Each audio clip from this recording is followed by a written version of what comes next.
저는 오늘 읽어드린 요한일서 5장 4절 말씀을 가지고 우리는 무엇을 믿는가 두 번째 시간으로 사도신경 두 번째 강의를 시작하도록 하겠습니다. 한 10여 년 전에 우리나라에서 가장 석학이라고 인정을 받는 한 학자가 TV 프로그램을 진행한 적이 있습니다. 근데 어느 날 이 학자가 그 종교계 지도자를 불러서 대담을 하면서 마지막에 이 학자가 그 종교 지도자, 그러니까 기독교와 관련된 종교 지도자에게 이렇게 묻습니다. 기독교의 진리는 오직 예수 그리스도만을 믿어야 한다고 주장하는데 이게 너무 독선적인 것 아니냐. 오히려 이러한 독선적인 요소 때문에 기독교가 전도를 하는데 방해받는 것 아니냐라고 물었습니다. 그 종교 지도자의 생각은 어떠냐라고 물었습니다. 그랬더니 그 종교 지도자가 이렇게 이야기를 합니다. 아니다. 오직 예수 그리스도만 믿어야만, 오직 예수 그리스도만을 믿어야만 구원을 얻는 것이 아니라 인간은 태어나서 착한 일을 하면 다 구원을 얻을 수 있다라고 이야기를 했습니다. 그럼 이게 맞는 말입니까? 성경에 어디에 착한 일을 많이 하고 선행을 많이 하면 구원을 얻는다라고 하는 말씀이 나옵니까? 나오지 않아요. 성경은 분명히 말씀하십니다. 천하 인간의 구원 얻을 만한 이 다른 이름을 우리에게 주신 일이 없다. 오직 예수 그리스도의 십자가 보혈의 은혜와 능력만을 믿을 때 우리에게 하나님의 구원의 능력이 나타나고 있다고 성경은 우리에게 밝히 말씀하고 있는 것입니다. 기독교를 계시의 종교라고 해요. 계시의 종교. 이게 무슨 의미냐면 이 계시의 종교라고 하는 것은 우리가 하나님을 알 수 있는 것이 아니라 하나님께서 우리에게 알려주신 것만큼을 하나님을 알 수 있다는 것이에요.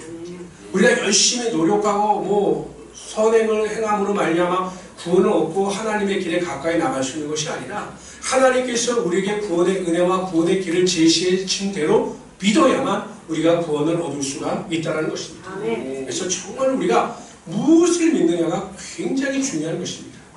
저는 지난 시간에 성부 하나님과 성자 예수님과 관련하여 우리가 무엇을 믿어야 하는가에 대해서 말씀을 드렸습니다. 우리는 전지전능하신 하나님, 그래서 천지를 창조하신 하나님을 믿습니다. 그리고 그러한 하나님이 우리의 삶의 주인이실 뿐만 아니라 이 세상의 주관자이심을 우리는 믿습니다라고 제가 말씀을 드렸습니다.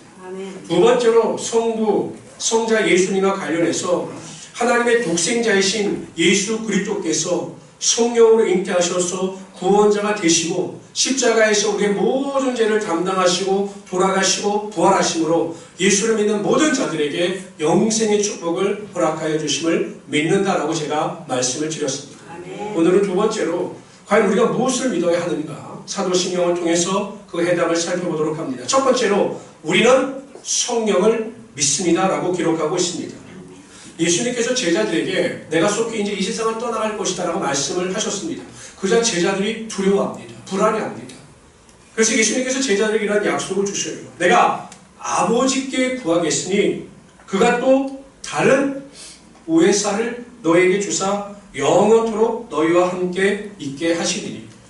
예수님께서 떠나가시고 다른 보혜사를 보내주신다고 말씀하셨습니다. 이 다른 보혜사가 바로 성령님이시고 예수님의 약속대로 오순절날 마가의 다락방에 성령의 능력이 임하심으로 말미암아 그 성령께서 제자들과 함께하여 주심으로 놀라운 표적과 기사와 능력이 나타나게 하여 주셨습니다. 그리고 이 다른 보혜사라고 하는 이 단어 속에는 깊은 영적 교훈이 있습니다. 그래서 제가 이 단어 하나하나를 살펴보고 그 의미가 우리에게 주는 교훈을 살펴보도록 하죠. 첫째, 다른이라고 하는 의미에 대해서 살펴보도록 하겠습니다. 우리나라는 다르다라고 하는 단어가 하나예요. 그렇죠. 다르다. 너와 나는 다르다. 이것과 저것은 다르다. 이렇게 다르다라고 하는 의미를 표현하는 단어가 하나인데 헬라어는 다르다라는 것을 표현하는 단어가 두 가지입니다. 하나는 알로스이고 하나는 헤테로스입니다. 첫 번째가 뭐라고요? 알로스. 또 다른을 표현하는 것이 뭐라고요? 헤테로스입니다. 근데 이 알로스와 헤테로스의 의미가 차이가 무엇이냐면 이 알로스는 이런 겁니다. 여러분 똑같은 재료를 가지고 똑같은 시계를 만들었습니다. 그러니까 이 재료나 모든 면에서 두 시계는 똑같습니다. 그런데 이 개체를 구별하기 위해서 첫 번째, 두 번째 차별을 부여하죠. 이 다른 겁니다. 모든 본질이나 모든 재료에 있어서 똑같으나 이 시계는 같은 시계가 아니라 서로 다른 시계입니다. 이럴 때는 알로스라고 하는 헬라어를 썼습니다. 근데 두 번째는 사과와 배는 같은 과일이죠. 같은 과일이죠. 그러나 사과와 배는 또 다른 과일입니다. 맛이나 당도나 모든 면에서 다른 거죠. 이럴 때는 헤테로스라고 하는 헬라어를 썼습니다. 그럼 여쭤봅시다. 여러분들이 얼마나 지혜롭고 똑똑하신지.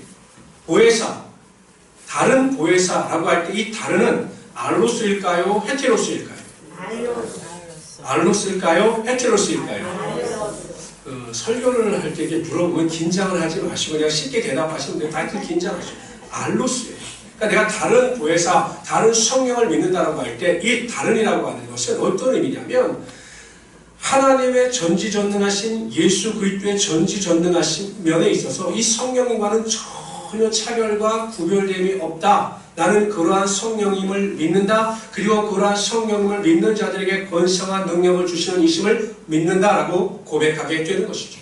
그러니까 이 다른이라고 하는 단어는 성령께서 성부 하나님과 성자 예수님과 전혀 차별이 없는 그러한 능력을 가지신 성 하나님이심을 우리가 믿는 거죠. 성령 하나님이심을 우리가 믿는 것입니다. 두 번째 보혜사의 의미에 대해서 살펴보도록 하죠. 이 보혜사라고 하는 것은 헬라어로 파라클레토스입니다. 이 두 단어가 합쳐진 겁니다. 파라와 클레토스. 파라라고 하는 것은 영어로 비사이드입니다. 옆에 계시다라는 것이고요. 클레토스라고 하는 것은 헬라어 칼라오라고 하는 동사가 있어요. 이건 부르다라고 하는 동사인데 이 칼라오라고 하는 동사에서 파생된 명사입니다. 그러니까 무슨 의미냐면 옆에 계시도록 부르심을 입은 자. 그러니까 이 파라클레토스라고 하는 것은 옆에 있도록 부르심을 받은 사람이 바로 파라클레토스입니다. 그러니까 성령님은 어떤 분이시냐? 성도들의 옆에 계시도록 함께 동행하시도록 부르심을 받은 분이 바로 성령님이 되신다라고 말씀하고 있는 것이죠. 그런데 이 헬라어 파라클레토스를 여러분 연구해 보면 이 파라클레토스에는 큰 의미가 있습니다. 그래서 영어 성경에 보면 다양한 번역본이 있는데 영어 성경은 이 파라클레토스라고 하는 단어를 다양하게 해석을 합니다. 첫 번째, 이 파라클레토스라고 하는 것은 카운셀러, 상담자라고 하는 의미를 가지고 있어요. 여러분 우리가 이 세상을 살아갈 때 전문가를 찾아가죠. 법적인 문제가 발생하면 변호사를 찾아가는 것이고요. 또 우리가 여러 가지 정신적인 거나 또 병적인 문제가 있을 땐 의사를 찾아가서 카운셀링을 받습니다. 또 뭐 여러 가지 신적인 문제가 있을 때는 또 카운셀링을 받기도 하죠. 뭐 경제적인 문제나 사업적인 문제를 가지고 또 카운셀링을 받기도 합니다. 그러니까 우리가 카운셀링을 받는다고 하는 것은 전문가에게 도움을 요청한다는 것인데 성령께서 우리 인생에 카운셀러가 되어주신다는 거예요. 그럼 만약에 우리가 어떠한 일을 결정하고 선택할 때 잘 선택할 수 있는 그 판단력이 없어요. 그럼 우리가 깊이 성령님을 의지하고 성령의 도우심을 구할 때 성령께서 지혜의 영을 통하여서 그 일을 잘 해결할 수 있는 지혜와 명철과 능력을 허락하여 주시는 거예요. 사업을 해야 합니다. 내가 무슨 사업을 해야 돼요. 근데 정말 지혜가 필요합니다. 그럴 때 하나님 앞에 간절히 기도하고 성령의 충만함을 사모하게 되면 성령께서 임하셔서 그 지혜의 영을 통하여 하나님의 능력이 반드시 나타나게 하여 주셔요. 제가 믿음은 굉장히 좋으신데 사회생활이나 뭐 직장생활이나 자신의 개인적인 일에 대해서 매일 실패와 어려움을 당하는 분들을 보면 이 성령의 동행하심을 통한 지혜의 영을 구하지 않을 때가 많이 있어요. 여러분 성령께서는 지혜의 영이 되시기 때문에 우리의 카운셀러가 되시기 때문에 여러분이 어떠한 문제를 만나든 어떠한 환난을 만나든 어떠한 곤란을 만나든지 간에 간절히 기도하여 성령 충만을 받아 성령을 의지할 때 반드시 여러분들이 나아갈 길과 방법과 지혜를 허락하여 주심으로 여러분의 하는 일 가운데 하나님의 축복의 능력이 반드시 나타나게 하여 주시는 것입니다. 그래서 모든 소원을 항상 성령 충만을 삼으십시오. 왜 내 인생이 이럴까? 여러분 절대로 인생이 힘들 수가 없어요. 정말 하나님께서 지혜를 주시고 성령의 능력을 함께 하시면 능치 못할 게 없는 것입니다. 우리가 성령을 의지하지 않기 때문에 그런 지혜와 은혜를 체험하지 못하는 것이에요. 두 번째, 보혜사라고 하는 의미 속에 파라클레토스라고 하는 의미 속에는 컴포터, 위로자라고 하는 의미가 있습니다. 그러니까 성령께서는 우리들에게 위로를 주시는 분입니다. 사도행전 5장에 보면 사도들과 제자들이 복음을 전가하다가 체포돼서 매를 맞고 쫓겨납니다. 여러분 얼마나 답답할까요? 다시는 너희가 예수 이름으로 복음을 전가하지 말라 이런 위협을 당하고 쫓겨납니다. 매를 맞았습니다. 뭐 세상을 쫓아 살던 것도 아니고 하나님의 일을 위하다 예수의 복음을 전가하다가 매를 맞고 쫓겨났습니다. 얼마나 낙심이 될까요? 또 이 복음을 전가하려고 하면 얼마나 겁이 날까요? 그런데 매를 맞고 쫓겨난 이 사도들과 제자들이 슬퍼했거나 낙심했거나 불안한 것이 아니에요. 오히려 기뻐했습니다. 성경은 이렇게 기도합니다. 사도들은 그 이름을 위하여 능력받는 일에 합당한 자로서 여기심을 기뻐하면서 공의 앞을 떠나니라. 오히려 기뻐했습니다. 어떻게 이것이 가능했느냐? 그 당시에 교회는 성령의 능력을 힘입어 사역을 감당하고 있었기 때문에 성령께서 매를 맞고 슬퍼하는 그들에게 위로의 영을 부어주시사 안심하고 또한 그 마음속에 큰 위로와 소망을 넘치게 하여 주셨던 거죠. 여러분, 우리가 이 세상을 살아갈 때 갑작스럽게 막 우울증이 밀려올 때가 있어요. 막 슬픈 마음이 밀려올 때가 있습니다. 정말 어떻게 마음을 주체하지 못할 때가 있어요. 그럴 때 조용히 앉아서 성령의 도우심을 구하고 성령님 내 마음을 주장하여 주셔서 나를 위로하여 주시고 내 마음 가운데 하나님의 위로가 흘러넘치게 하시고 성령의 위로가 흘러넘치게 하여 주시옵소서라고 기도하면 세상에 감당할 수 없는, 세상에 줄 수 없는 참된 위로가 여러분 삶 가운데 반드시 임하게 되어 있는 것입니다. 그런 성령님을 한번 경험해 보시길 바랍니다. 저는 그런 성령님을 많이 경험합니다. 지치고 힘들 때마다 하나님께 기도하면 하나님께서 그런 위로를 부어주셔요. 아내도 세상 사람들도 친척도 형제도 줄 수 없는 그 하나님의 그 무한한 위로가 우리의 마음 가운데 임하게 되는 것이고 그 힘을 의지하여 우리가 세상을 이기며 살아갈 수 있게 되는 것입니다. 그런 위로를 경험하시는 우리 성도들이 되시기를 주님의 이름으로 축원합니다. 세 번째 보혜사는 헬퍼, 우리에게 돕는 자가 되셔야 돼요. 사도행전 1장 8절에 보면 오직 성령이 너에게 임하시면 너희가 권능을 받고 예루살렘과 온 유대와 사마리아와 땅끝까지 이르러 내 증인이 된다라고 말씀하셨습니다. 성령의 능력이 임하게 되면 권능이 나타나요. 이 권능이요, 헬라어 두나미스인데 이 헬라어 두나미스에서 파생된 영어가 다이너마이트입니다. 그러니까 성령의 능력이 임하게 되면 다이너마이트와 같은 폭발력이 우리 인생 가운데 나타나게 되어 있다는 것입니다. 어느 교회 안수 집사님이 계셨는데 안수 집사를 바꿔서도 이 술을 못 끊는 거예요. 그러니까 대표 기도를 하고 이러면 너무 양심이 찔리는 거예요. 근데도 안 돼요. 인간의 의지가 약하기 때문에. 더 창피한 것은 자녀들을 볼 때마다 너무 부끄러운 겁니다. 내 아들과 딸이 나를 어떻게 생각할까? 내가 안수 집사인데 이 술을 먹는 걸 어떻게 생각할까? 이것 때문에 괴로운 거예요. 몇 번이고 노력했지만 안 됐습니다. 어느 날 그날 그냥 술이 고주망태가 돼서 집에 들어온 겁니다. 그리고 그냥 지쳐서 쓰러져 잠이 들었어요. 아침에 일어났는데 또 내 자신이 너무 한심한 거죠. 이게 뭔가, 내가 뭔가. 그리고 지하철을 타고 출근을 하는데 너무 한심해서 또 기도를 한 겁니다. 하나님, 도저히 내가 살 수가 없습니다. 부끄러워서 살 수가 없습니다. 라고 기도를 했습니다. 계속 기도하면서 가는데 정말 불덩이 같은 그 뜨거움이 내 마음 가운데 팍 임한 겁니다. 막 전기에 감전된 것처럼 막 손이 떨리고 팍 떨리는 거예요. 성령의 능력이 있는데 안수 집사님 제대로 몰랐던 거예요. 그리고 회사에 출근해서 평상시와 같이 점심 식사를 하면서 다른 사람들은 이 술을 곁들여서 반주를 하는데 술을 보는 순간 이 술을 마실 수가 없는 거예요. 막 밑에서 올라오고 속에서 올라와서 도저히 견딜 수가 없어서 술을 끊었습니다. 그때 그 안수 집사님이 말씀하시기를 우리의 의지를 꺾을 수 있고 우리의 의지를 이룰 수 있는 것은 성령의 능력이다 라는 것을 경험하고 많은 사람들에게 간증을 하였습니다. 여러분, 우리는 연약하고 부족하지만 성령께서 우리에게 능력을 주시면 우리는 세상에 감당할 수 있는 능력을 가지고 살아갈 수 있는 자들입니다. 그러한 능력을 우리가 체험하지 못하는 이유는 성령의 충만함을 받지 못했기 때문이에요. 매일매일 여러분 삶 가운데 성령의 충만함의 능력을 체험하셔서 성령의 권능을 덧입어서 내게 능력 주시는 자 안에서 내가 모든 것을 할 수 있다 라고 믿음의 능력을 선포하며 살아가시는 우리 귀한 성도들 되시기를 주님으로 축원합니다. 네 번째로 보혜사는 어드보케이트, 변호자라고 하는 의미를 가지고 있습니다. 파라클레토스가 변호자라고 하는 의미를 가지고 있습니다.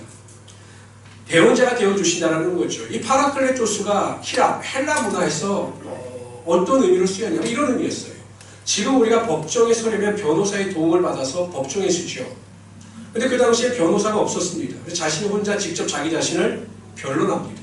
근데 자기 자신을 변론하다 변론이 되지 않으면 자신을 쫓아 같이 왔던 다른 사람에게 그 방청석에 앉아있는 사람들에게 도움을 요청할 수 있었어요. 내가 지금은 내 능력으로 변론할 수 없으니 내가 다른 사람 변론자로 세우겠습니다 라고 이제 법정에 허락하죠. 바로 자기 대신을 내서 나와서 변론하는 사람이 파라클레토스였습니다. 그러니까 성령께서는 우리를 위하여 대신 대원하는 자다. 이렇게 성경은 말씀하고 있는 거죠. 우리 로마서 8장 26절 읽어봅시다. 시작. 이와 같이 성령도 우리 연약함을 도우시나니 우리가 마땅히 일반을 알지 못하나 오직 성령이 말할 수 없는 탄식을 인하여 우리를 친히 간구하시느니라. 성경은 우리가 강하다고 말씀하지 않아요. 솔직히 저와 여러분이 뭐 강할 게 있습니까? 우리는 보잘것없는 연약한 인생이죠. 성경도 그걸 지적하는 겁니다. 우리는 연약하다. 근데 무엇입니까? 성령께서 우리의 연약함을 친히 도우시기 때문에 우리가 연약함 가운데 하나님 앞에 성령을 의지하여 기도하면 하나님께서 우리의 기도 가운데 응답하여 주시고 우리의 삶에 하나님의 기적의 능력이 반드시 나타나게 하여 주신다는 것입니다. 제가 가끔 성도들과 상담하고 전화통화를 하다 보면 참 답답할 때가 많아요. 그냥 문제를 나열합니다.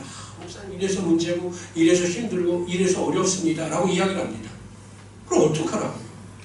그래 문제가 어렵고 삶이 어려우니까 나는 그 어려움을 그냥 누리며 살아가겠습니까? 이게 신앙입니까? 제가 대부분 만나서 상담하고 이야기해보면 결국에 이건 넋두리예요. 여러분 넋두리. 인생은 힘이 들고 인생은 어렵습니다. 이건 넋두리입니다. 이게 우리의 연약함이죠. 믿음의 성도들은 어떻게 해야 합니까?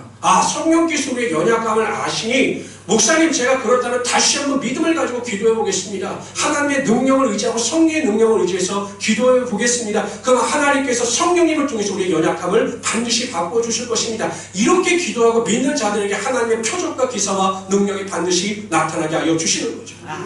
매일 어려워요. 매일 어려워. 어려운데 뭐 전혀 변화되는 건 없습니다. 매일 어렵다고 하는데 기도하지 아니하니 그 어려움이 지속되죠.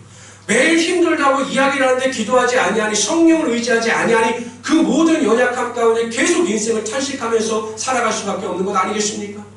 왜 성령께서 우리에게 기도의 능력을 허락하여 주시기를 원하시는데 왜 기도하지 않으므로 그러한 능력을 맛보지 못하느냐라는 것입니다. 성령 충만을 사모하십시오.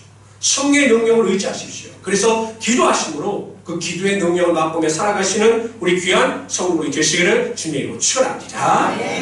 두 번째로요. 오늘 사도신경에 보면 우리는 거룩한 공예를 믿는다라고 고백하고 있습니다.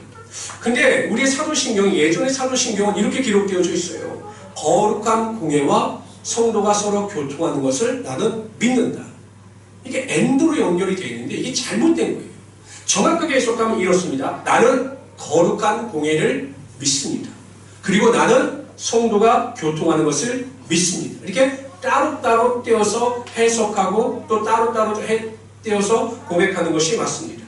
그러니까 우리는 거룩한 공예를 믿는다라고 고백하죠. 여러분 공예라고 하는 것은 영어의 사도신경에는 캐톨릭 처치라고 나와서 마치 카톨릭은 자신들의 교회를 주장하는 것처럼 이야기하는 게 아니에요. 그냥 보편적인 교회를 의미하는 것이 이게 공예라고 하는 의미를 가지고 있습니다. 근데 교회가 무엇인가? 교회가 무엇이냐? 사람들은 교회 간다라고 하면 보통 건물을 교회라고 생각하죠. 그런데 건물이 교회가 아니라 교회는 하나님을 예배하기 위하여 부르심을 받은 자들이 교회예요. 그러니까 여러분 이렇게 모여서 하나님을 예배하면 이 공동체가 교회가 될 수도 있고 한 사람이 하나님을 예배하여 모였다면 한 사람이 교회가 될 수 있는 겁니다. 그러니까 여러분들 한 사람 한 사람이 교회고 모여서 예배하는 우리가 교회가 될 수가 있다는 것입니다. 여러분 성경은 구원을 받아 하나님의 자녀가 된 우리들의 신분에 대해서 의인이라고 합니다. 의인, 의롭게 된 자들이에요. 그리고 의롭게 된 자들은 그 의로움에 걸맞는 거룩함을 쫓아 살아가야 할 것에 대해서 말씀하셔요. 에베소서 5장 8절에 보면 너희가 전에는 어둠이더니 이제는 주 안에서 빛이라 빛의 자녀처럼 행하라 이렇게 말씀합니다. 무엇입니까? 우리는 교회로서 하나님의 부르심을 받은 자들로서 거룩함이 삶의 목적이 되어야 되고 거룩하게 사는 것이 우리의 삶의 중심이 되어야 한다는 것이에요. 북브런파의 숲속에 가면 흰 담비라는 짐승이 있어요. 그러니까 담비가 하얀데 이 귀족들이 담비의 털을 가죽을 굉장히 좋아해서 많은 사냥꾼들이 흰 담비를 사냥했습니다. 그런데 이 흰 담비는 아주 독특한 특성이 있었는데 자기의 몸에 흰 털에 무엇이 묻는 것을 굉장히 싫어했어요. 그러니까 털이 지저분해지는 것을 못 견디는 본성을 가지고 있었습니다. 그래서 사냥꾼들이 흰 담비를 사냥할 때는 어떻게 하냐면 그 흰 담비 굴 근처에다 스스로 까맣게 칠을 합니다. 그럼 그 굴 주변이 온통 까맣게 변할 것 아닙니까? 그리고 나서 이제 담비를 쫓기 시작해요. 사냥개를 불어서. 그러면 이 흰 담비가 막 도망가다 자기의 굴로 들어가려고 그 입구까지 옵니다. 근데 보면 그냥 주변에 불주변에 시커멓게 칠해져 있으니까 자기의 흰털에 그 검은 것이 숱이 묻는 것이 싫어서 그걸 들어가면 살 수 있는데 안 들어가고 뒤돌아서서 사냥개와 맞서다가 그 흰 담비가 잡힌다는 거예요. 그러니까 여러분, 이 동물도 자기의 몸이 더러워지는 것을 너무 싫어하는 거죠. 깨끗한 채로 살아가기를 원한다는 것입니다. 제가 전에 교회에서 사역할 때 일인데요. 교회에서 열심히 봉사하시는 구역장님이 계셨습니다. 그 남편은 교회를 나오긴 나왔는데 그렇게 열심히 나오진 않으셨어요. 그냥 왔다 갔다 하는 신자였어요. 근데 하루는 이 구역장님이 와서 자신이 창피해서 견딜 수가 없다는 거예요.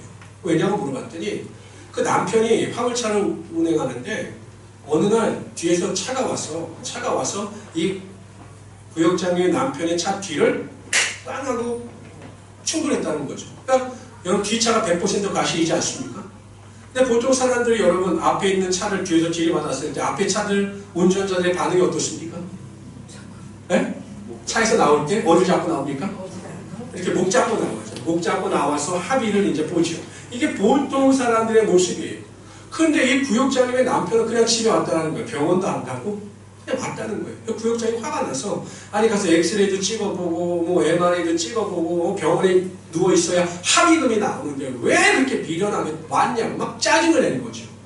근데 그 믿음이 없다라고 생각했던 그 남편이 하던 말이 아니 아프지도 않고 내가 어디가 크게 다친 것도 아닌데 왜 굳이 가서 사진을 찍고 병원을 입원해서 그 사람에게 피해를 주냐고. 그 사람도 고의로 사고 낸 것이 아니라 실수로 졸다가 사고를 했는데 왜 내가 그 사람에게 피해를 줘야 하느냐고 말을 하는데 매일 예수를 믿고 구원을 받아야 된다. 하나님의 자녀가 된다라고 떠들던 자기 자신이 그 남편 앞에서 부끄러워서 견딜 수가 없었다라고 고백을 하였습니다. 우리가 믿음을 이야기할 땐 정말 거창하게 이야기를 합니다. 정말 하나님의 말씀대로 살아야 된다. 온전한 믿음을 가지고 살아야 된다라고 이야기하는데 막상 문제의 강론으로 들어가게 되면 우리와 세상 사람들 사이에는 별 차이가 없어요. 왜 그러느냐? 우리의 삶의 목적이 잘못되었기 때문입니다. 오늘 보세요. 나는 교회가 거룩한 것을 믿습니다. 내가 거룩해야 됨을 믿습니다. 라고 고백할 때 우리의 삶의 목적은 거룩함이에요. 세상 사람들처럼 잘 먹고 잘 살고 건강하게 살고 자녀가 잘 되고 좋은 집에 사는 것이 우리의 삶의 목적이 아니에요.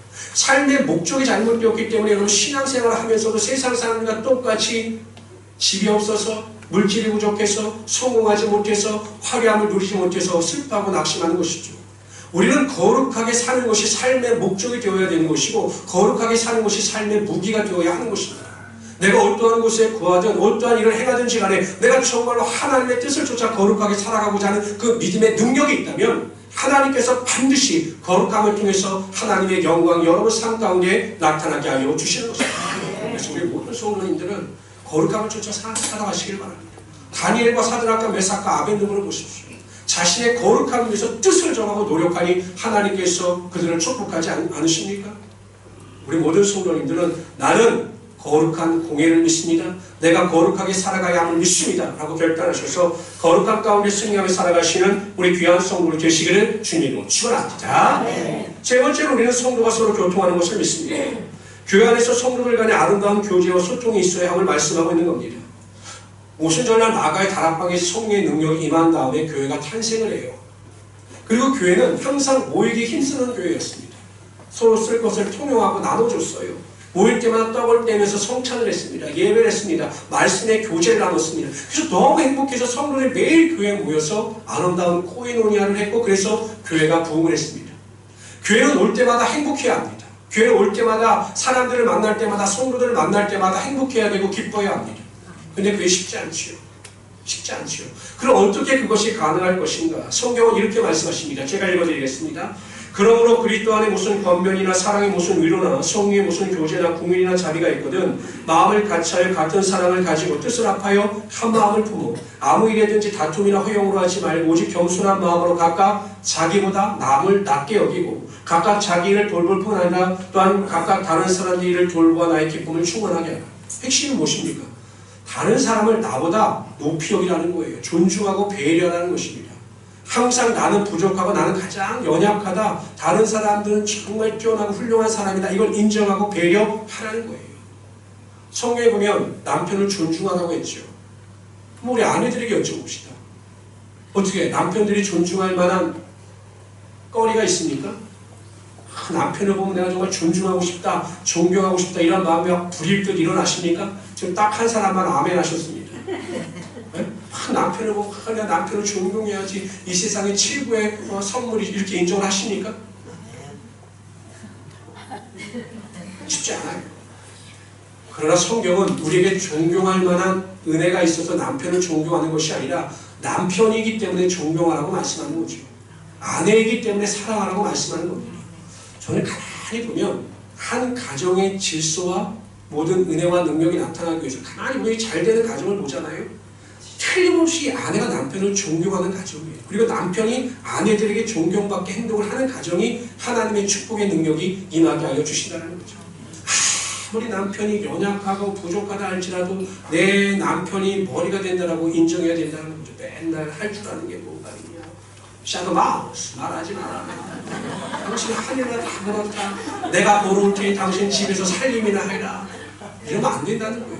남편도 마찬가지입니다. 아내를 무시해서 내가 높아질 것 같습니까?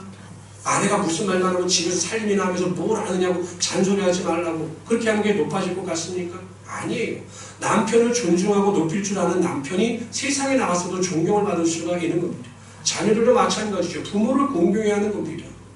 아내들, 부모들은 또 자녀를 사랑해야 하는 것이죠. 그런데 제가 보면 상대방을 배려하고 상대방을 높이는 데 있어서 교회 안에서 가장 중요한 몇 가지 원칙이 있는데 교회 안에서 여러분 정말 제일 중요한 남을 배려하는 가장 중요한 첫 번째 원칙이 말이에요. 말. 제가 목회를 해보면 모든 인간관계, 성도들의 관계가 이 말에서 사단이 납니다. 말에서.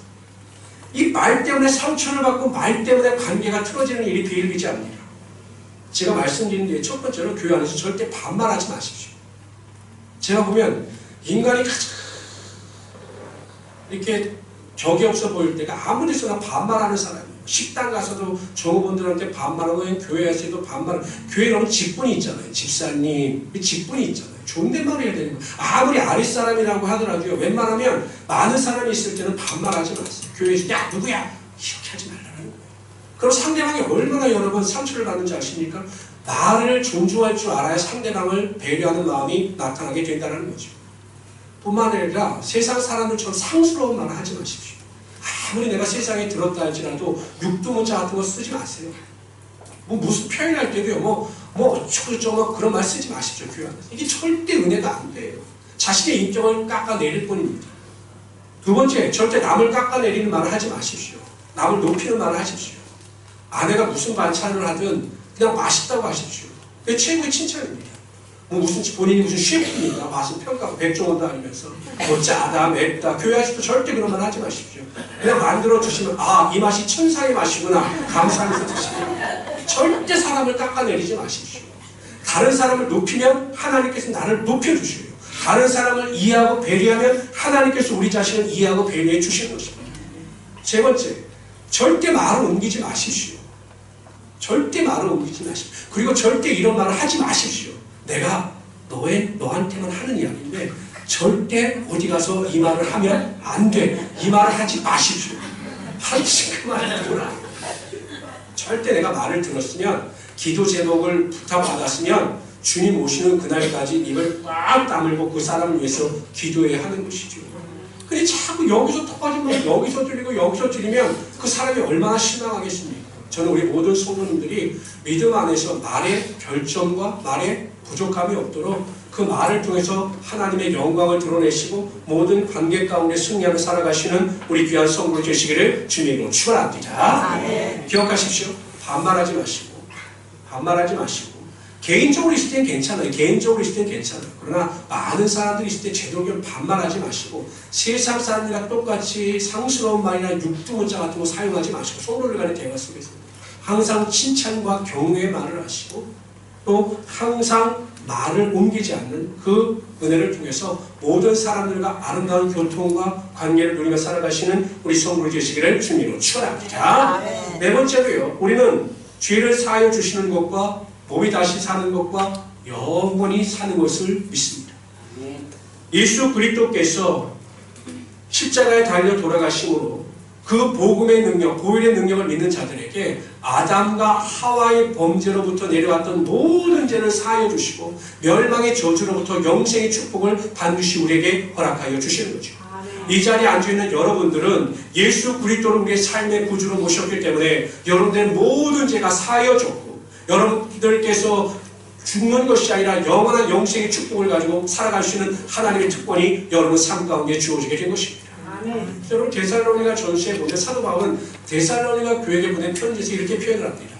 이 데살로니가 교회 사람들은 죽은 자들에 대한 관심이 많았어요. 이 죽은 자들이 과연 부활할 때 어떻게 되겠는가, 과연 죽은 자들도 부활을 하는가, 이게 궁금했거든요. 바로 부활하는 일을 설명하면서 사도 바울은 그 데살로니가 교회 사람들에게 이렇게 이야기합니다. 형제들아, 자는 자들에 관하여는 너희가 알지 못함을 우리가 원하지 아니하노니 이는 소망 없는 다른 이와 같이 슬퍼하지 않게 하려 함이라. 죽은 자들이 아니라 자는 자들이에요. 예수를 믿다 구원을 받아 하나님의 자녀가 된 자들은 육신의 장막이 무너져서 죽습니다. 그러나 하나님의 입장에서 보면 죽은 것이 아니라 자는 거예요. 언젠가는 깨어납니다. 예수 그리스도께서 재림하실 때 죽은 자들이 먼저 부활하여 하늘에서 예수 그리스도를 맞이하게 되는 것이에요. 그리고 여러분들에게도 영생의 축복이 주어졌기 때문에 여러분들은 죽지 않아요. 육신의 장막이 무너지지만 잠깐 육체의 숨이 끊어지는 것 뿐인 여러분의 영혼은 천사의 받들려 하나님의 나라에 들어가게 되는 것이고 하나님의 나라에서 영원히 왕노릇하면서 살아갈 수 있게 되는 것입니다. 우리에게 이러한 소망이 있다면, 우리에게 이러한 믿음이 있다면 우리가 이 세상을 살아갈 때 힘들고 어렵고 고난이 중첩된다 할지라도 하나님이 주시는 영생의 소망으로 말미암아 넉넉히 이기며 살아갈 수 있게 되는 것이죠. 이 세상은 영원하지 않아요. 우리도 영원하지 않습니다. 얼마 전에 제 고등학교 동창이 그냥 건강하게 살다 갑자기 죽었어요. 그냥 간암을 발견하고 3개월도 못 살아서 죽었어요. 저는 솔직히 죽음이 제 나이와는 멀다고 생각했는데 이제 고등학교 동창들이 1명씩 2명씩 죽기 시작합니다. 부고장이 날라옵니다. 인생은 영원하지 않습니다. 인생은 길지 않아요. 언젠가 우리가 다 죽습니다. 그러나 우리에겐 영생의 소망이 있기 때문에 그 소망을 가지고 죽은 자를 살리시고 또한 하나님 안에서 우리를 영생의 축복을 주시는 그 은혜를 믿으심으로 이 세상 안에서 소망을 가지고 살아가시는 우리 귀한 성도들이 되시기를 주님의 이름으로 축원합니다. 오늘 본문을 보십시오. 무엇이라고 선포합니까? 우리가 세상을 이긴다라고 선포합니다. 우리 세상에서 지는 자들이 아니라 이겨요. 근데 무엇을 가지고 이깁니까? 올바른 믿음을 가지고 있다면 우리가 이 험악한 세상 가운데 모든 것을 넉넉히 이기며 살아갈 수 있다는 것입니다. 우리는 연약하지 않습니다. 우리 부족하지 않아요. 우리는 전쟁에 지는 자들이 아닙니다. 하나님께서 주시는 올바른 믿음이 있다면 우리는 이 세상을 이기며 살아갈 수 있게 되는 것이고 하나님의 능력 가운데 영광을 드러낼 수 있는 자들이 되는 것입니다. 근데 왜 교회가 연약하고 왜 성도가 연약합니까? 자꾸 왜 한국 교회가 무너지고 한국 성도들이 무너집니까? 하나님이 주시는 올바른 믿음이 없기 때문입니다. 우리에게 주신 올바른 믿음만 있다면 하나님께서 알려주신 그 믿음대로 믿기만 한다면 여러분들은 반드시 이 세상에서 승리자가 될 수 있을 것입니다. 세상이 아무리 험악하고 세상이 아무리 죄악 가운데 범한다 할지라도 하나님께서 노아 한 사람을 통해서 인류 구원의 능력을 나타내 보이셨듯이 여러분 한 사람 한 사람이 노아가 된다면 우리 이 세상에서 반드시 이기며 살아갈 수 있게 될 것입니다. 첫 번째, 우리는 다른 보혜사인 성령을 믿습니다. 성부 하나님, 성자 예수님, 또한 성령 하나님을 믿습니다. 그래서 우리는 성령 충만함을 사모하며 나갈 때마다 우리의 기도를 들으시고 우리의 연약함을 채워주시는 성령의 능력을 의지하며 살아갑니다 라고 고백하시는 우리 성도들이 되시기를 바랍니다. 두 번째, 우리는 교회가 거룩해야 함을 믿습니다. 내 자신이 거룩해야 함을 믿습니다. 그래서 나는 거룩하게 살고자 노력합니다. 세상과 타협하지 아니하고 하나님의 말씀 안에서 거룩함을 의지하며 살아갑니다 라고 고백하는 여러분들이 되시기를 바랍니다. 나는 성도들이 교회 안에서 성김의 모습을 가지고 서로 교통하며 교제하는 것을 믿습니다. 교회는 모이면 행복하고 성도들 간의 아름다운 교제를 나누는 것이 올바른 교회의 모습인 것을 믿습니다. 그래서 나는 하나님의 썩어지는 미랄이 되므로 다른 사람들을 배려하고 섬기는 종의 모습을 가지고 살아나가겠습니다 라고 고백하시기를 바랍니다. 네 번째, 나는 예수님께서 나의 죄를 사하여 주신 것과 나의 몸이 다시 살 것과 영생의 소망을 가지고 하나님 나라에서 영원히 왕노릇하는 것을 믿습니다 라고 고백하셔서 하나님의 영광을 쫓아 살아가시는 우리 귀한 성도들이 되시기를 주님의 이름으로 축원합니다. 기도합시다.